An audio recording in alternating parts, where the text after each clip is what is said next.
अस्सलाम वालेकुम dear student, I am Kashif Sheikh. Lecture number 7 में चैप्टर नंबर 6 में आज जो हम टॉपिक को डिस्कस करेंगे वो इंतहाई आसान तरीन सवाल है इस चैप्टर का, जिसका टाइटल है growth and reproduction in bacteria.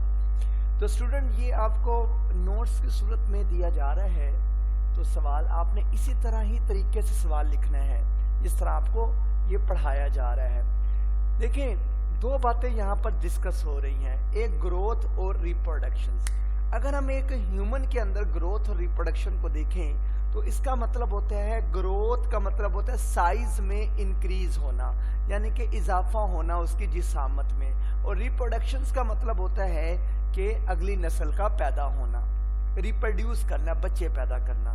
तो बैक्टीरिया के पॉइंट ऑफ व्यू से ग्रोथ एंड रिप्रोडक्शन ऑलमोस्ट एक ही बात है, क्योंकि ग्रोथ तो बैक्टीरिया की होती नहीं है। आप खुद जानते हैं कि अगर बैक्टीरिया में माइटोसिस होने लग जाए, जो आपने चौथे चैप्टर में पढ़ा था प्रोकैरियोट और यूकैरियोट में, कि इनके अंदर माइटोसिस नहीं होती, अगर इनके अंदर ग्रोथ होने लग जाए तो बैक्टीरिया तो हमें आम हर जगह पे नजर आना शुरू हो जाए, उसका तो साइज बड़ा होता जाएगा। तो इसलिए ग्रोथ एंड रिप्रोडक्शन ऑलमोस्ट यहाँ पर एक ही मीनिंग लिए जाते हैं कि ग्रोथ एंड रिप्रोडक्शन का मतलब पैदा करना अपनी नई नस्ल को। तो अब हम देख लेते हैं बैक्टीरिया किस तरह अपनी ग्रोथ करते हैं। The increase in number of bacteria cells is called bacterial growth. जो इजाफा है बैक्टीरिया के सेल में या बैक्टीरिया की नस्ल में, उसे हम कहते हैं बैक्टीरियल ग्रोथ, क्योंकि बैक्टीरिया पैदा होगा तो बैक्टीरिया सेल ही कहलाएगा वो बेसिकली।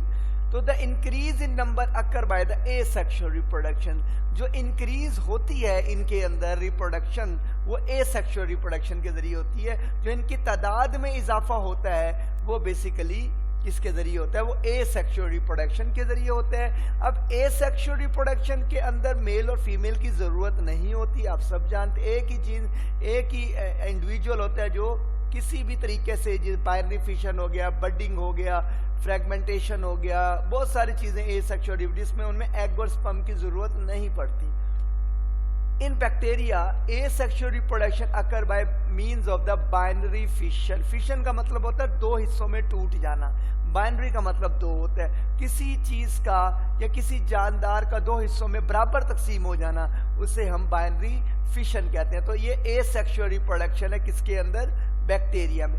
अब बाइनरी फिशन किसे कहते हैं उसको डिफाइन कर लेते हैं। The division of the prokaryotic cell या बैक्टीरिया सेल, तकसीम हो रही है प्रोकैरियोट या bacteria into two identical daughter cell, एक ही तरह के दो डॉटर सेल, डॉटर का मतलब नए सेल जो बन रहे हैं, इज कॉल्ड बाइनरी फिशन, उसे हम बाइनरी फिशन का नाम देते हैं। तो स्टूडेंट ये हमने अभी तक बैक्टीरियल ग्रोथ के बारे में पढ़ा, एसेक्सुअल रिप्रोडक्शन के बारे में पढ़ा और बाइनरी फिशन के बारे में पढ़ा। अब हम मैकेनिज्म को देख लेते हैं, फिर हम इस डायग्राम को भी डिस्कस करेंगे। बड़ी तरतीब के साथ मैकेनिज्म लिखा हुआ है, आपने इस मैकेनिज्म को अच्छे तरीके से याद करना है कि ये किस तरह बाइनरी फिशन करते हैं। सबसे पहले एक सेल होता है, पेरेंट सेल होता है, जो साइज में बड़ा होता है। अब याद रखते जाना आपने पॉइंट को, हम डायग्राम अगले पेज पर देखेंगे इसकी। एक पेरेंट सेल है जो साइज में इजाफा हो रहा है उसका, यानी कि पहले वो साइज थोड़ा था, अब वो साइज बढ़ रहा है उसका, इनलार्ज हो रहा है लंबाई के रूप। इट्स क्रोमोसोम डुप्लीकेट, फिर उसके अंदर क्रोमोसोम डबल हो जाएगा, क्योंकि एक से दो सेल बनने जा रहे हैं, तो हर वो चीज पेरेंट सेल में जो थी वो डॉटर सेल के अंदर भी जाएगी। साइटोप्लाज्म हो गया, राइबोसोम हो गए, जिसे हम कहते हैं डीएनए वगैरह हो गए, ये सारी चीजें जो है डॉटर सेल के अंदर भी जाएंगे। Plasma membrane pinch is invert, जब क्रोमोसोम डुप्लीकेट हो जाएगा तो प्लाज्मा मेम्ब्रेन दरमियान से अंदर की तरफ धंसना शुरू हो जाएगी। तो at the centre of the cell, जब तमाम तकसीम हो जाएगी, इक्वली डिस्ट्रीब्यूशन हो जाएगी साइटोप्लाज्म की भी और क्रोमोसोम की भी बैक्टीरिया सेल के अंदर, when nuclear material has been equally distributed, the cell wall grows inward to separate cell into two daughter। तो जब मुकम्मल तौर पर न्यूक्लियर मटेरियल जो है वो डिस्ट्रीब्यूट हो जाएगा तो सेल वॉल फिर क्या करेगी, वो अंदर की तरफ मुड़ेगी। पहले सेल मेम्ब्रेन मुड़ रही थी अंदर की तरफ, अब पिंचेस सेल मेम्ब्रेन हो जाएगी और दो डॉटर सेल को बराबर तकसीम कर देगी। इसे हम कहते हैं mechanism of the replication. Replica नकल, उस जैसी चीज का बन जाना, हूबहू, उसे हम रेप्लिका कहते हैं। دا डॉटर सेल, अब जो नया बैक्टीरिया बना है ग्रो एंड डेवलप, वो भी थोड़ा सा बढ़ेगा, जितनी जिंदगी है उसकी 2 दिन की, 3 दिन की, 1 दिन की, एंड देयर यूनिक फीचर्स, और अपनी खसूसियात को लेगा, and are identical to the parent bacterium, जैसे कि पेरेंट्स के अंदर थी। The full growing daughter bacteria behave as adult, जब एक बैक्टीरिया जो डॉटर नया बना है वो जब एडल्ट हो जाएगा तो वो बाइनरी फिशन करेगा, वो भी इसी अमल को दोहराएगा। The process repeated every 20 minute, ये याद रखिएगा एमसीक्यू, हर 20 मिनट के बाद ये प्रोसेस होता है। देयर बाय, इसी वजह से increasing the bacteria population, bacteria की आबादी में इजाफा हो रहा है। द इंटरवल, वो वक्फा ऑफ टाइम 20 मिनट का between 2 successive division is called the generation time.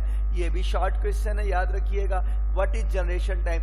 यानी कि एक बैक्टीरिया पैदा हुआ है, अब जब तक वो दूसरा बैक्टीरिया पैदा नहीं करता उस दौरान जो टाइम 20 मिनट गुजरेंगे उसको जनरेशन टाइम का नाम देते हैं। अब मैं आपको इन तमाम स्टेप को डायग्राम से समझाता हूं, आपने अच्छे तरीके से समझना है।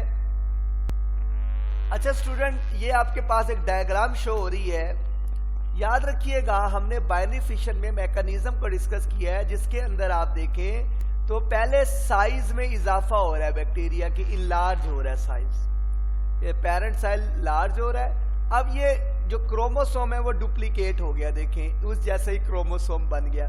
फिर जो सेल मेम्ब्रेन है वो अंदर की तरफ पिंचेस ऑफ हो रही है, जब पिंचेस ऑफ होगी तो फिर equally distribution of the chromosome हो जाएगी, और साइटोप्लाज्म, राइबोसोम, जो भी न्यूट्रन इसके अंदर मौजूद है वो इक्वली डिस्ट्रीब्यूट हो जाएगा। फिर सेल वॉल इसको क्या करेगी, पिंचेस ऑफ करके इसको 2 हिस्सों में तोड़ देगी, जिसे हम बाइनरी फिशन कहते हैं। तो ये आपके सामने 2 डॉटर सेल बन गए। तो यहां से लेकर यहां तक जनरेशन टाइम कहलाता है, जब वो अपने आप को प्रिपेयर कर रहा है उसे हम जनरेशन टाइम का नाम देते हैं। तो स्टूडेंट ये आपने डायग्राम बना लेनी है, ये पेपर में आपकी बुक में भी बनी हुई है। तो आपकी बुक में अब ये कर्व नहीं बना हुआ कि इसकी फेजेस ऑफ ग्रोथ होती है, तो हम फेजेस ऑफ ग्रोथ को देख लेते हैं कि कौन कौन से वक्त में इनकी ग्रोथ होती है, किस वक्त की इनकी डेथ होती है, कब ये एक जैसे हो जाते हैं, यानी कि ग्रोथ रेट भी और डेथ रेट भी इक्वल हो जाता है। तो आइए हम इसको एक ग्रोथ कर्व से देखते हैं, जो पेपर में अक्सर आ जाती है। ग्रोथ कर्व क्या होती है? बैक्टीरियल ग्रोथ फेजेस, याद रखिएगा 4 फेजेस आपको नजर आ रही हैं। एक लैग फेज है, एक लॉग फेज है, एक स्टेशनरी फेज है और एक डेथ या डिक्लाइन फेज है। बहुत अहम सवाल है, पेपर में बहुत ज्यादा आती है डेफिनेशनें। तो पहले हम लॉग फेज को डिफ्रेंशिएट करवाते हैं लैग फेज के साथ, तो ये पेपर में बहुत आती है। देखें लैग में ए आ रहा है, तो ए का मतलब एब्सेंट, अभी इनमें ग्रोथ नहीं हो रही। जिस दौरान वो फेज, जिस दौरान बैक्टीरिया अपने आप को माहौल के मुताबिक ढालते हैं, यानी कि वो अभी आए हैं माहौल में, अभी ग्रोथ नहीं हो रही, सिर्फ अभी वो माहौल को जज कर रहे हैं, माहौल कैसा है, जर्मिनेशन का है, आबादी बढ़ाने का है, न्यूट्रेंट है कि नहीं, या फिर वो अपनी ग्रोथ को बढ़ाते हैं। अब देखें it is a phase of no growth, इसमें ग्रोथ नहीं होती। बैक्टीरिया प्रिपेयर देमसेल्फ, अपने आप को डिवीजन के लिए तैयार करते हैं। जैसे हम लेबोरेटरी में अगर एक टेस्ट करें तो ये आपके सामने एक बीकर है जिसके अंदर आपको न्यूट्रेंट नजर आ रहे हैं और आपको एक बैक्टीरिया दिखाई दे रहा है। तो बैक्टीरिया यहाँ डिवाइड नहीं हुआ, जस्ट वो पहले आया है, माहौल को जज कर रहा है कि माहौल कैसा है, इन्वायरमेंट कैसा है, उसके लिए बेहतर है कि नहीं है। तो इस तरह यानी कि वो क्या है, पहले अपने आप को उधर अडॉप्ट करवाएगा, उसके बाद वो लॉग फेस करेगा, तेज फेज। लॉग का मतलब ओ में ग्रो में भी ओ आता है, तो आपने याद रख, इसलिए बच्चे कंफ्यूज होके लैग वाली बात लोग में लिखाते हैं, लोग वाली बात लैग में लिखाते हैं। तो आपने ये याद रखना है, ए में एब्सेंट है तो ग्रोथ नहीं होती आपके सामने, और लोग में ग्रो GROW, ओ उसके अंदर भी आता है, लोग के अंदर भी ओ आता है, इसलिए आपको याद रहेगा। अब ये वो फेज है जिस दौरान बैक्टीरिया बहुत तेजी से दुगना हो जाते हैं। तो यहाँ पे आपको देख के तस्वीर में कई बैक्टीरिया नजर आ रहे हैं, यानी कि उन्हें न्यूट्रेंट नजर आए और न्यूट्रेंट नजर अपनी आबादी बढ़ाना शुरू कर दी। ये कि याद रखे बात, जब आबादी बढ़ेगी स्टूडेंट तो न्यूट्रेंट में कमी आएगी आपके ख्याल में? ऑफ कोर्स आएगी स्टूडेंट, तो न्यूट्रेंट में कमी आएगी। तो न्यूट्रेंट में जब कमी आएगी तो हर कोई खुराक हासिल करना चाहेगा। अगर जिसको खुराक मिलेगी स्टूडेंट वो आगे बढ़ेगा, जिसको नहीं मिलेगी वो मर जाएगा। तो यानी कि वो एक ऐसी स्टेज आती है जिस वक्त जितना बैक्टीरिया मर रहा होता है उतना ही पैदा हो रहा होता है। तो यहाँ पर उसको कहते हैं स्टेशनरी साकर पे, जिस दौरान बैक्टीरिया की तादाद बढ़ती है ना ही कम होती है। तो bacterial death rate is equal to the bacterial rate of the reproduction. जितने बैक्टीरिया पैदा हो रहे होते हैं उतने ही मर रहे होते हैं। तो इक्वल डिस्ट्रीब्यूट, कोई ज्यादा कोई कमी नहीं होती, क्योंकि न्यूट्रेंट बहुत कम हो रहे हैं, आबादी बढ़ रही है। जिसको न्यूट्रेंट मिलते हैं वो अपने आप को रेप्लिकेशन कर लेता है, बायोनिफिशन कर लेता है, जिसको नहीं मिलते वो मर जाता है। तो यहाँ पर देखें आखिरी फेज डेथ का मतलब ही मरना होता है, डिक्लाइन। जो इस दौरान बैक्टीरिया की तादाद कम होना शुरू, अब बैक्टीरिया की तादाद बहुत ज्यादा हो गई थी और न्यूट्रेंट कम पड़ गए, इसलिए बैक्टीरिया मरना शुरू हो गए हैं। तो बैक्टीरिया स्टार्ट डाइंग और बैक्टीरिया मरना शुरू, death rate is more than the reproduction. अब यहाँ पर आपको रिप्रोडक्शन बहुत कम नजर आ रही है, डेथ रेट आपको सारा नजर आ रहा है। ये ब्लैक कलर, जो ब्लू कलर का आपको शो हो रहा है, ये डेथ रेट है बेसिकली। तो जिस दौरान बैक्टीरिया की तादाद कम होना शुरू हो जाती है, क्योंकि बैक्टीरिया ज्यादा तादाद में मरने लग जाते हैं, न्यूट्रेंट नहीं होते। तो स्टूडेंट यहाँ पर आपके सामने एक कर्व बनाई गई है, टाइम के गुजरने के साथ साथ नंबर ऑफ द सेल, यानी क्या होता है। पहले देखिए अपने आप को तैयार कर रहे हैं, ग्रोथ नहीं हुई, देखे लैग फेज में देखे कर्व ऐसे बनी है, एकदम देखे ग्रोथ हो गई, ये देखें, उसे कहते हैं लॉग फेज। एक्सपोनेंशियल रेट, कुव्वत नुमा का मतलब 2, 4, 8, 16, 32, 64 ऐसे तादाद में बढ़ता है। अब यहाँ पर स्टेशनरी रेट है, देखें सीधा है स्टेशनरी, जितनी रेट में पैदा हो रहे उतनी तादाद में, फिर डिक्लाइन हो रहे हैं, ऐसे नीचे की तरफ आ रहे हैं, मरना शुरू हो गए। तो स्टूडेंट ये हमारा फेजेस है। अब आखिर में हम एक सेक्सुअल रिप्रोडक्शन को देखते हैं इसके अंदर। स्टूडेंट सेक्सुअल रिप्रोडक्शन बैक्टीरिया के अंदर आप याद रखिएगा ट्रेडिशनल नहीं है। ट्रेडिशनल का मतलब होता है जैसे कि अम्मा हव्वा हज़रत आदम अलैहिस्सलाम, तो ये दोनों ट्रेडिशनल है, यानी कि सेक्सुअल है, एक मेल है एक फीमेल है, तो दोनों ने आपस में आगे नस्ल बढ़ाई, तो सेक्सुअल रिप्रोडक्शन हुई। अब इनमें ट्रेडिशनल नहीं है। आपने पिलाए के बारे में पढ़ा प्रीवियस लेक्चर में, पिलाए क्या चीज होती है, आपने टेस्ट भी दिया। तो एक ट्यूब नुमा स्ट्रक्चर होता है जिसके जरिए दोनों बैक्टीरिया आपस में करीब आते हैं। ये आपके सामने देख लें, दोनों बैक्टीरिया करीब आए हैं और ये ट्यूब नुमा स्ट्रक्चर आपस में एक्सचेंज कर रहे हैं बैक्टीरिया को, तो सॉरी क्रोमोसोम को। ये क्रोमोसोम यहाँ से निकल के यहाँ पर जाएगा, तो इससे नया कॉम्बिनेशन है। मिसाल के तौर पर एक किसी और इलाके से वायरस आया, एक किसी और इलाके से वायरस आया, एक किसी और इलाके से वायरस आया, तो जब तीनों आपस में मिले, बैक्टीरिया आया सॉरी, जब ये आपस में मिले तो जाहिर सी बात है वो नया जीन आएगा। हर बैक्टीरिया चाहेगा मैं नया जीन लूं, वो जीन अच्छा होगा, वो एंटीबायोटिक रेजिस्टेंट होगा, वो एंटीबायोटिक्स का कोई असर नहीं होता होगा उसके ऊपर। हर बैक्टीरिया चाहेगा मेरे अंदर भी जीन आए, तो उनके अंदर एक नया कॉम्बिनेशन आ जाएगा। तो पहले वो जीन उनके अंदर नहीं था, लेकिन अब आ गया, उसी जीन को वो अगली नस्ल में ट्रांसफर करेंगे। इसको हम कॉन्जुगेशन का कहते हैं। इसका मतलब वैरायटी पैदा हो रही है। जैसे आप लोग आज तो सुन रहे हैं कि कोरोना की बहुत सारी किस्में आ गई हैं, कोरोना की वैक्सीन लगाने से फीमेल की मूछें निकल आएंगी, बाल आ जाएंगे चेहरे पर, और मगरमच्छ इंसान बन, जैसे आप सुन रहे हैं। तो कई इकसाम यानी कि वायरस की भी जैसे आ रही हैं, तो इकसाम ऐसे ही आती है, स्टूडेंट ज़हन में रखिएगा। तो वायरस की ज़िंदगी कितनी होती है, छोटी सी होती है। बैक्टीरिया की ज़िंदगी कितनी है, छोटी सी होती है, चंद दिनों की भी नहीं होती। तो इसलिए वो जो जीन डेवलप करते हैं उसको अगली नस्ल में ट्रांसफर कर देते हैं, वो अगली नस्ल में ट्रांसफर, इस तरह नई वैरायटी पैदा हो जाती है, और नई वैरायटी को हम कॉन्जुगेशन का नाम देते हैं। तो आपने पिलाए में पढ़ा था, ये the usual process of the, usual कहते हैं ट्रेडिशनल, बुनियादी जरूरी सेक्सुअल रिप्रोडक्शन नहीं होता, क्योंकि मियोसिस नहीं होती, माइटोसिस भी नहीं होती, एब्सेंट होती बैक्टीरिया में। हाउएवर कॉन्जुगेशन अकर, एक मेटिंग प्रोसेस है, दो बैक्टीरिया का एक दूसरे के करीब आ जाना, और पिलाए जिसे हम कहते हैं सेक्स पिलाए, एक ट्यूब लाइक स्ट्रक्चर है जो आपने टेस्ट भी दिया स्ट्रक्चर में बैक्टीरिया के, वो आपस में एक्सचेंज करते हैं अपने जेनेटिक मटेरियल को, और नया कॉम्बिनेशन, नया जीन अगली नस्ल में ट्रांसफर करते हैं। अब कॉन्जुगेशन क्या होती है, बहुत अहम शॉर्ट क्वेश्चन है, पेपर में बहुत ज्यादा आता है एडवांटेज और कॉन्जुगेशन। तो it is a transfer of the genetic material from a donor bacterium in a recipient. ये वो अमल है जिसके अंदर जेनेटिक मटेरियल को ट्रांसफर किया जा रहा है। आप ये डायग्राम बनाएंगे तो ये ट्रांसफर किया जा रहा है, ये डोनर है, ये देने वाला, ये रेसिपिएंट है, लेने वाला। तो इसने एक नया जीन डेवलप किया जिसको अगली नस्ल में भी ट्रांसफर कर रहा है। ये जब बड़ा होगा तो ये भी अगली नस्ल में ट्रांसफर करेगा, वो जीन डेवलप हो जाएगा बैक्टीरिया के अंदर। और जहाँ लिखा हुआ है donor bacteria to recipient, recipient receive करने वाला, बाय फॉर्मिंग कॉन्जुगेशन ट्यूब। ये जो ट्यूब आपको नजर आ रही है सेक्स पिलाए है, ये पिलाए की वजह से बन रही है, इसे सेक्स पिलाए ट्यूब कहते हैं। यहाँ पे आप लिख सकते हैं सेक्स पिलाए ट्यूब या कॉन्जुगेशन ट्यूब, इसका आलदा कॉन्जुगेशन। अब इसके फायदे क्या है, मैंने बहुत सारे फायदे स्टूडेंट आपको बता दिए, इसके क्या फायदे हैं पहले हम पढ़ भी लेते हैं फायदे। Due to conjugation new genetic combination are produce, मैंने अभी स्टूडेंट आपको बताया कि नया कॉम्बिनेशन आ जाएगा। एक बैक्टीरिया किसी रीजन से आ रहा है, दूसरा किसी रीजन से आ रहा है, तीसरा किसी रीजन से आ रहा है। जब एक ही जगह पर तीनों बैक्टीरिया आएंगे तो उनके अंदर नए जीन होंगे, तो हर बैक्टीरिया चाहेगा मैं वो जीन लूं जो मुझे माहौल के मुताबिक रहने में मदद दे, जो मुझे एंटीबायोटिक रेजिस्टेंट हो, जो मुझे ड्रग रेजिस्टेंट हो, जो मुझे केमिकल रेजिस्टेंट हो, जो मुझे टेम्परेचर रेजिस्टेंट हो, वो जीन फिर अगली नस्ल में ट्रांसफर होता रहता है। तो इसको हम कहते हैं जेनेटिक कॉम्बिनेशन।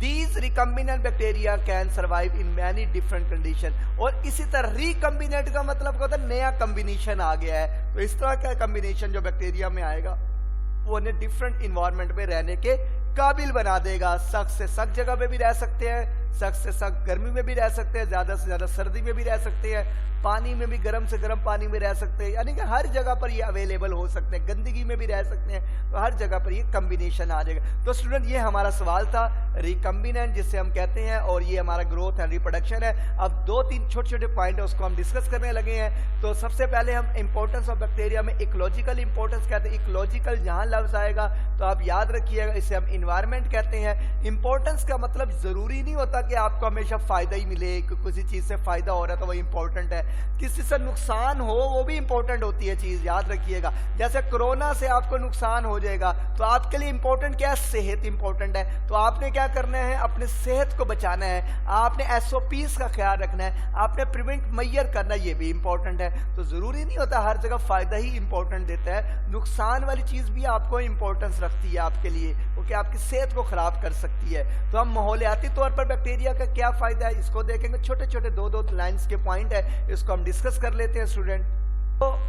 तो स्टूडेंट हाईली अडॉप्टिव आपका पहला पॉइंट है, जिसको आप नाम देते हैं स्टूडेंट इकोलॉजिकल इंपॉर्टेंस में, माहौलियाती तौर पर ये क्या फायदा दे रहे हैं। तो नंबर 1 हाईली अडॉप्टिव है, यानी कि हाईली का मतलब है ये हर जगह हर किस्म के माहौल में आपको मिल जाएंगे, हर तरह के माहौल में रह सकते हैं। इन्होंने ऐसा कॉम्बिनेशन पैदा कर लिया है कि हर माहौल को ये अडॉप्ट कर सकते हैं। डीकम्पोजिशन, दे डीकम्पोज ऑर्गेनिक मैटर। देखिए दुनिया में एक साइकिल चल रहा है जिसे हम रिसाइकलिंग कहते हैं। कोई चीज पैदा होती है, फिर वो खाई जाती है, फिर वो मर जाती है, फिर वो डीकम्पोज होती है। अल्लाह ने एक रिसाइकल बनाया हुआ है। अगर रिसाइकलिंग का प्रोसेस स्टूडेंट ना होता तो हर डेड बॉडी आपको ढेर लगे नजर आते हैं आपको, अगर तो बड़े मसाइल पैदा होते। तो नेचर ने बैक्टीरिया को इसी वजह से पैदा किया है कि ये डिकम्पोज करें, डिकम्पोज से न्यूट्रिएंट दोबारा फिजा में जाते हैं, मिट्टी में जाते हैं, वही दोबारा क्या होते हैं, प्लांट्स वगैरह जानदार वगैरह इस्तेमाल करके अपनी खुराक बनाते हैं। ये डिकम्पोज ऑर्गेनिक मैटर, जितने भी ऑर्गेनिक मैटर है उनके ऊपर ये आएंगे, जो मरे हुए होंगे,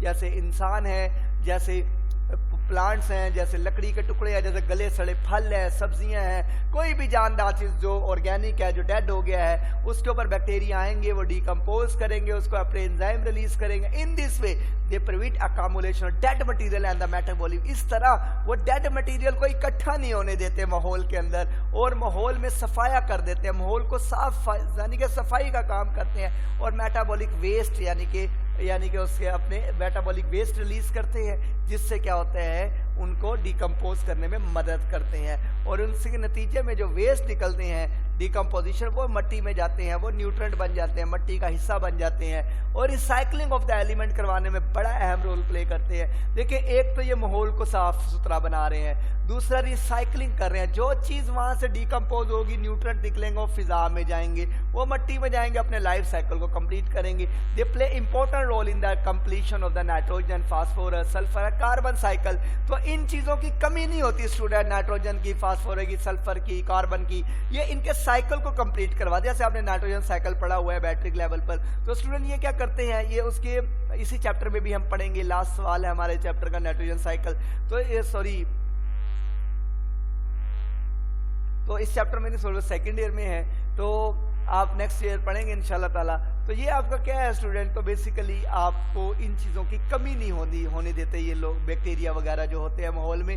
तो दूसरा पॉइंट है इकोनॉमिक इंपॉर्टेंस क्या होता है। इकोनॉमिक का जहाँ बात आती है, समझिए पैसे की बात आती है। देखिए कुछ पैसा नुकसान में भी जाता है, कुछ फ़ायदा भी होता है। तो बैक्टीरिया बहुत सारे ऐसे हैं जो आपको पैसों से नुकसान, मुआशी तौर पर नुकसान भी दिलाते हैं और मुआशी तौर पर स्ट्रॉन्ग भी करते हैं। तो आइए हम देख लेते हैं स्टूडेंट कौन से बेनिफिशियल है और कौन से हमारे लिए हार्मफुल है। अब बेनिफिशियल अगर देखें तो यहाँ पर आपको बताया जा रहा है कि फूड प्रोडक्शन में मदद देते हैं, जैसे कि they are use in the food production में मदद दे रहे हैं। वैक्सीनेशन, फूड प्रोडक्शन क्या है, योगर्ट, दही बनाने में बैक्टीरिया बहुत ज़्यादा, मिल्क एंड मिल्क प्रोडक्ट बनाने में इस्तेमाल होती हैं बहुत ज़्यादा, तो मिल्क प्रोडक्ट बनाने में पार्टिकुलरली ये यूज़ होते हैं। वैक्सीन एंड एंटीबायोटिक्स बनाने में इस्तेमाल होते हैं। Bacteria are involve the production of the antibiotic, चलो समझते हैं बैक्टीरिया। वैक्सीन कौन सी है, हेपेटाइटिस बी वैक्सीन बनाने में बहुत ज़्यादा इंपॉर्टेंट रोल प्ले करते हैं। Drugs, they are use in the formation of the different type kind drugs बनाने में, जैसे कि बहुत सारे एंटीबायोटिक्स बनाने में मदद कर रहे हैं। बायोटेक्नोलॉजी के तौर पे they are use in the biotechnology, biotechnology के तौर पे यूज़ कर रहे हैं, जैसे कि इंसुलिन बनाने में मदद करते हैं, ग्रोथ हार्मोन बनाने में मदद करते हैं। तो याद रखिए मैंने आपको एक्स्ट्रा एग्जाम्पलें दिए जो आप लिख सकते हैं। अब इनके नुकसानात भी हैं स्टूडेंट, जहाँ पे हमने देखा पैसे कमाया जाता है वहाँ पे पैसे को नुकसान भी पहुँचाते हैं, मुआशी तौर पर ये नुकसान भी पहुँचाते हैं। पहला नुकसान ये है कि मेडिकली ये तौर पर अगर हम देखें तो ये पैथोजिन्स होते हैं। तो पैथोजिन जो होते हैं वो बीमारियां फैलाते हैं, इंसान के अंदर भी जानवरों के अंदर भी क्या है, बीमारियां फैलाते हैं स्टूडेंट। तो पहला इनका हार्मफुल इफेक्ट है spoilage of the food and the vegetable, ये खराब कर देते हैं फूड को भी और सब्जियां वगैरह को भी। Bacteria also responsible spoilage of the food, बहुत बड़ी तादाद में बैक्टीरिया फूड को, फलों को, सब्जियों को, गोश्त वगैरह इन चीज़ों को ख़राब कर देते हैं। प्लांट पैथोजिन होते हैं बीमारियां फैलाने वाले बैक्टीरिया जो प्लांट के अंदर बीमारियां फैलाते हैं। जैसे आपने टीबी, आपने पहला पॉइंट वायरस वाले टॉपिक में ही पढ़ा था कि जो आपको टोबैको मोज़ेक वायरस यानी कि जो तंबाकू नोशी की पत्ते के ऊपर नुकसान होता है, तो इस तरह का यानी कि बैक्टीरिया भी प्लांट को नुकसान पहुंचाते हैं, पैथोजिन होते हैं। पैथोजिन का मतलब बीमारियां फैलाने वाले। Many plant pathogen adversely effect the agriculture, बड़े बुरे तरीके से बुरे असरअंदाज होते हैं एग्रीकल्चर के ऊपर और फसलों को तबाह कर देते हैं ये। एनिमल ह्यूमन पैथोजिन, एनिमल में और इंसान में भी बैक्टीरिया पाए जाते हैं जो बीमारियां फैलाते हैं और बैक्टीरिया कुछ फ़ायदेमंद भी होते हैं स्टूडेंट, ये याद भी रखिएगा। Bacteria are very common pathogen of man and other animal, बहुत ज़्यादा कॉमन है पैथोजिन। इंसान के अंदर देखा बैक्टीरिया टेटनस काज कर रहा है, टीबी काज कर रहा है, इस तरह बहुत सारी बीमारियां पैदा कर रहा है। About 200 species of bacteria can cause disease in the human, इंसान के अंदर तकरीबन 200 के स्पीशीज जो है बैक्टीरिया की वो बीमारियां फैलाने में इन्वॉल्व हैं। तो ये स्टूडेंट मेडिकल इंपॉर्टेंस है, लेकिन इसका एक फ़ायदा भी होता है, ये हमारे लार्ज इंटेस्टाइन में मौजूद विटामिन के बनाती है स्टूडेंट। और विटामिन के जो होता है बेसिकली ये कोगुलेंट होता है, एंटी कोगुलेंट सॉरी, ये खून को जमाने में मदद भी करता है। अगर खून जम जाए तो हमारी बॉडी में, यानी कि अगर क्या कहते हैं, खून को जमने नहीं देता बेसिकली बॉडी के अंदर, जो हमारी बॉडी के अंदर विटामिन के बन रहा है तो लार्ज इंटेस्टाइन में मौजूद बैक्टीरिया जो है वो क्या करते हैं, उनको प्रोड्यूस करवाते हैं। तो ये एग्जांपल भी आप देख सकते हैं, 200 स्पीशीज ये आपकी शॉर्ट क्वेश्चन बन सकता है आपका, सॉरी एमसीक्यूज बन सकता है। तो आपको स्टूडेंट यहाँ पे मेडिकल इंपॉर्टेंस भी पूछी जा सकती है, ये सारी मेडिकल इंपॉर्टेंस है ह्यूमन पैथोजेंस की। हार्मफुल इफेक्ट भी पूछे जा सकते हैं, इकोनॉमिक इंपॉर्टेंस भी पूछी जा सकती है, बेनिफिशियल इफेक्ट भी 2 नंबर का पूछा जा सकता है। तो स्टूडेंट आपने अच्छे तरीके से इस टॉपिक को तैयार करना है, ये बहुत ही सिंपल सा शॉर्ट क्वेश्चन, मेहनत किया करें स्टूडेंट, अच्छे तरीके से तैयारी किया करें क्योंकि आपके पेपर इसके बाद करीब हो जाएंगे जब हमारा लॉकडाउन ख़त्म होगा। तो अब तक के लिए इतने, थैंक यू सो मच, अल्लाह हाफिज़।